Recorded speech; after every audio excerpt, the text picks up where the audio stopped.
खिच्चा पापड बनवण्यासाठी 2 किलो राशनच्या तांदळाला स्वच्छ निवडून धुवून घेतलेला आहे। हा तांदूळ 7 ते 8 तास आपण फॅन खाली वाळवून घेतला आहे। त्यात आपण 2 वाटी साबुदाणा घालून गिरणीतून बारीक दळून आणला आहे। ज्या पातेल्यात आपण तांदळाचं पीठ मोजलं आहे त्या पातेल्याने 1.5 पातेलं म्हणजे 1 पातेलं आणि आणखी अर्ध पातेलं असं पाणी आपण गॅसवर उकळायला ठेवूया।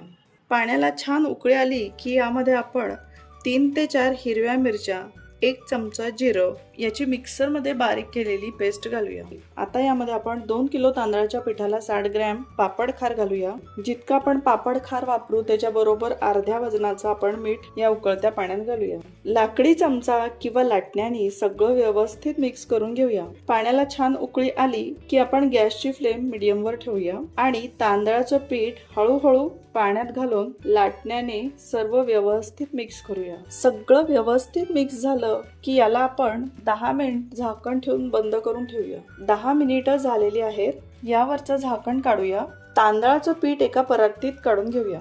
खूप जास्त गरम असल्या कारणाने ग्लास किंवा तांब्याने आपण याला एकजीव करूया। थोडं पीठ थंड झालं की अशा प्रकारे या सर्व पिठाचे गोळे बनवून घेऊया।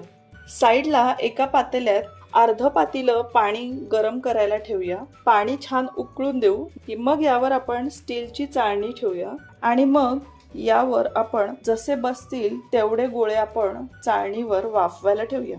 याच्या वरतून आपण झाकण ठेवूया आणि 10 मिनिट तांदळाच्या पिठाचे गोळे आपण वाफवून घेऊया।